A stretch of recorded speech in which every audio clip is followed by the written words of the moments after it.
There's a sentence I keep hearing from people who've been through high-ticket real estate programs. The community alone was worth it. And every single time I hear that, I want to stop and ask one question. Worth it for what? Because that sentence sounds like a result. It's not. It's a feeling. And the seminar industry has spent decades turning feelings into justifications for a lot of money spent.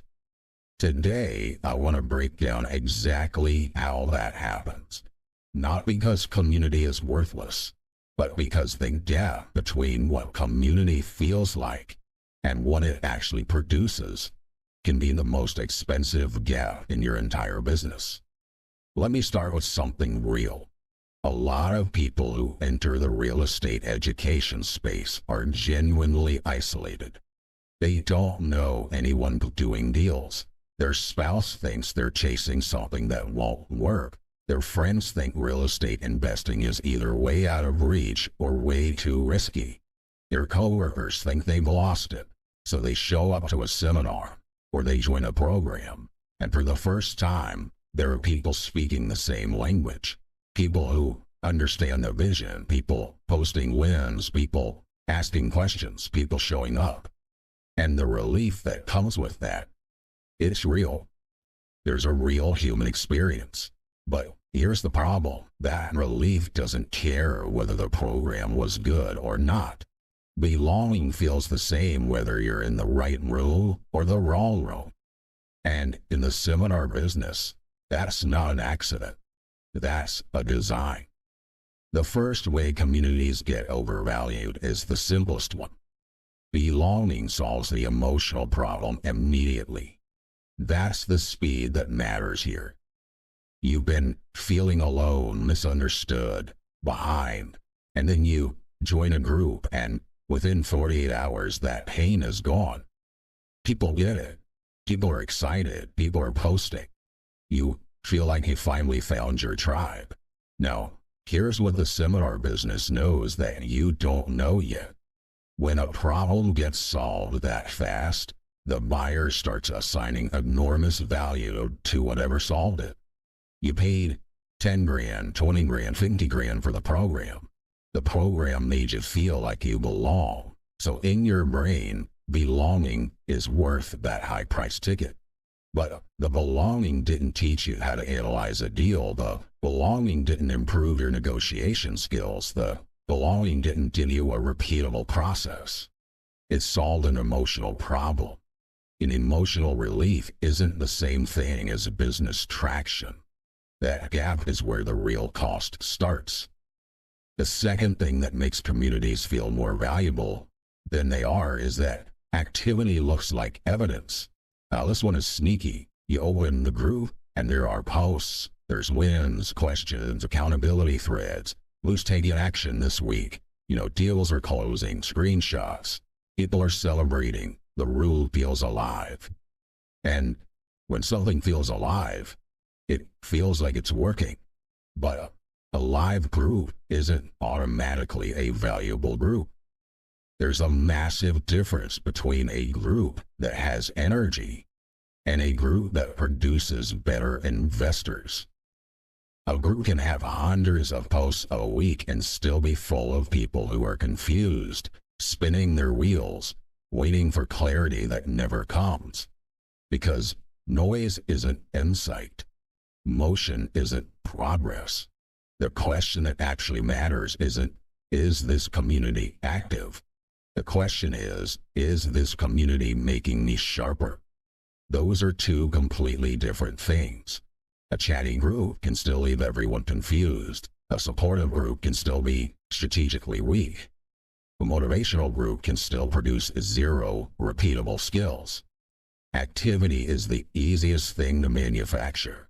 Real progress isn't. Now, the third way communities get overvalued is through something most people never notice that's happening. Social proof does the psychological work on you after the sale. Here's what I mean. The moment you join a program and drop $20,000 or $30,000 or $50,000, your brain starts looking for evidence that you made the right call. And the community is ready to provide that evidence consistently. Every testimonial in the group helps. Every success story helps. Every positive comment from someone saying, "This program changed my life," helps. Every time the room collectively says, "You're in the right place," your doubt shrinks. Now, I'm not saying every testimonial is fake. I'm saying that communities that are doing more than supporting your growth, they're stabilizing your original buying decision. They're actively reducing the chance that you walk away. That's why you see people defending programs they've gotten results from. It's not delusion. It's that the community has spent months telling them they're in the right place. And at some point, that message gets louder than the results, or the lack of them. If you ever felt weird about leaving a program even though you couldn't point to real progress, this is why. The rule has become part of how you see yourself, which leads me to reason 4. Access to peers feels like progress by association. This is a trap that even smart people fall into. You start thinking, "I'm around action takers now. These are real operators. I'm in a room with serious investors." And you start to feel like that proximity is doing something for you. And to be fair, environment does matter. Being around people who take action can inspire you to take action. But inspiration isn't execution. When watching someone else do deals isn't the same thing as building your own deal flow, reading someone else's breakthrough in the chat isn't the same thing as developing your own standards. Being in the same room doesn't mean you're building anything. And a lot of people in similar communities slowly start borrowing a sense of progress from what they're watching. Instead of measuring their own results, they're measuring how close they feel to the results. Those aren't the same number. And the seminar business is very comfortable with you confusing them. Now, reason 5 is the one that costs people the most amount of time. Communities reduce the pain of confusion without actually resolving it. When you don't know what you're doing, when you're stuck, you're unsure, you're spinning, a group feels like an answer. You ask a question, someone responds, you get encouragement, you get reassurance, you feel less alone, and that relief feels like progress. But here's what actually happened. You felt better. You didn't get clearer. Those are two completely different outcomes, because confusion can live very comfortably inside a supportive environment. Someone can stay stuck for 6 months while still feeling held by the group. They're not alone. They're not ignored. They're not quitting, but they still don't know what market they're focused on. They still don't have deal criteria that they trust. They still don't have a process that they can repeat. The group soothed the pain of not knowing. It didn't create the clarity required to actually move. And that loop, feeling supported without getting clearer, can run for a very long time if you're not watching for it. Reason 6. A few strong members make the whole group feel stronger than it is. Every paid community has them. A few sharp people, a few real closers, a few voices who clearly know what they're talking about. And those people create a halo effect around the entire room. Suddenly, the whole group feels high level. Suddenly, being in this room feels like being around serious operators. But here's the thing you have to ask. Did the program produce those people? Or did those people show up already strong? Because sometimes, a lot of the time, the sharpest people in the group were already sharp before they paid.